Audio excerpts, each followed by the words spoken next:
السلام علیکم۔ آج کے اس حصے میں ہم ساتویں پارے کا خلاصہ ڈسکس کریں گے۔ اس پارے میں دو حصے ہیں۔ نمبر 1 سورۃ المائدہ کا باقی حصہ، سورۃ النام کا ابتدائی حصہ۔ پہلا حصہ سورۃ المائدہ کے باقی حصے میں 3 باتیں ہیں: حبشہ کے نصاری کی تعریف، حلال و حرام کے چند مسائل، قیامت اور تذکرہ حضرت عیسیٰ علیہ السلام۔ نمبر 1 حبشہ کے نصاری کی تعریف۔ جب ان کے سامنے قرآن کی تلاوت کی جاتی ہے تو اسے سن کر ان کی آنکھیں آنسوں سے تر ہو جاتی ہیں۔ حلال و حرام کے چند مسائل: ہر چیز خود سے حلال یا حرام نہ بناؤ، لغو قسم پر مواخذہ نہیں، البتہ یمین و غموس پر کفارہ ہے، یعنی 10 مسکینوں کو وقت کا کھانا کھلانا، یا انہیں پہننے کے لیے کپڑے دینا، یا ایک غلام آزاد کرنا ہے، اور ان تینوں کے نہ کر سکنے کی صورت میں 3 دن روزے رکھنا ہے۔ شراب، جوا، بت اور پانسا حرام ہے۔ حالت احرام میں محرم تری کا شکار کر سکتا ہے، خشکی کا نہیں۔ حرم میں داخل ہونے والے کے لیے امن ہے۔ 4 قسم کے جانور مشرکین نے حرام کر رکھے تھے: بحیرہ، سائبہ، وسیلہ اور حام۔ قیامت اور تذکرہ حضرت عیسیٰ علیہ السلام۔ قیامت کے دن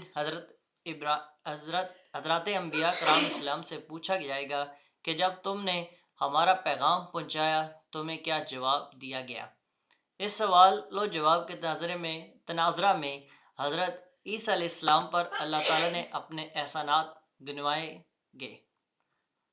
حضرت عیسیٰ علیہ السلام سے اپنے احسانات گنوائیں گے۔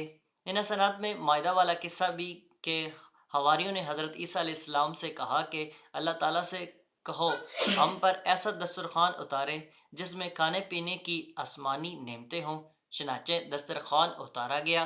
ان حسنات کو گنوا کر اللہ تعالیٰ پوچھیں گے، اے عیسیٰ، کیا تم نے ان سے کہا تھا کہ تجھے اور تیری ماں کو معبود مانے؟ تو حضرت عیسیٰ علیہ السلام عرض کریں گے، تو پاک ہے، میں نے تو ان سے تیری عبادت کا کہا تھا۔ اعلی آخرہ۔ اب دوسرا حصہ ڈسکس کریں گے۔ سورۃ الانعام کا جو ابتدائی حصہ اس میں ہے، اس میں 3 باتیں ہیں۔ نمبر 1 توحید، نمبر 2 رسالت، اور نمبر 3 قیامت ہے۔ پہلے توحید دیکھتے ہیں۔ اس صورت میں اللہ تعالیٰ کی حمد و ثناء اور عظمت کبریائی خوب بیان ہوئی ہے۔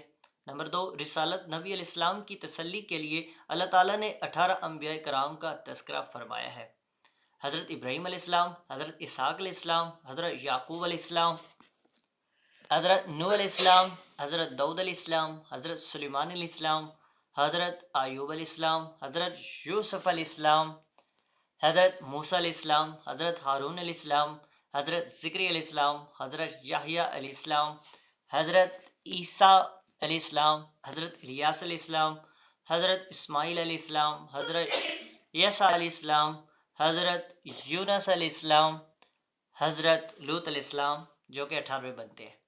اب قیامت کے بارے میں ہم بات کرتے ہیں۔ قیامت کے روز اللہ تعالیٰ تمام انسانوں کا جمع کرے گا۔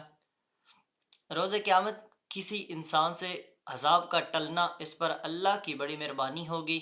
روز قیامت مشرکین سے مطالبہ کیا جائے گا، کہاں ہے تمہارے شرکا؟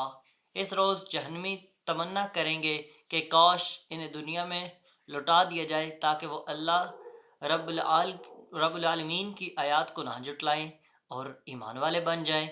دنیا کی زندگی تو کھیل اور مشغلہ ہے، آخرت کی زندگی بدر جہاں بہتر ہے۔ تو آج کے لیے اتنا ہی۔ مزید ہماری ویڈیو دیکھنے کے لیے ہمارے چینل کو سبسکرائب کریں اور بیل آئیکن کو پریس کریں تاکہ ہماری لیٹسٹ اپلوڈ آپ تک جلد سے جلد پہنچ سکے۔ والسلام، سبسکرائب۔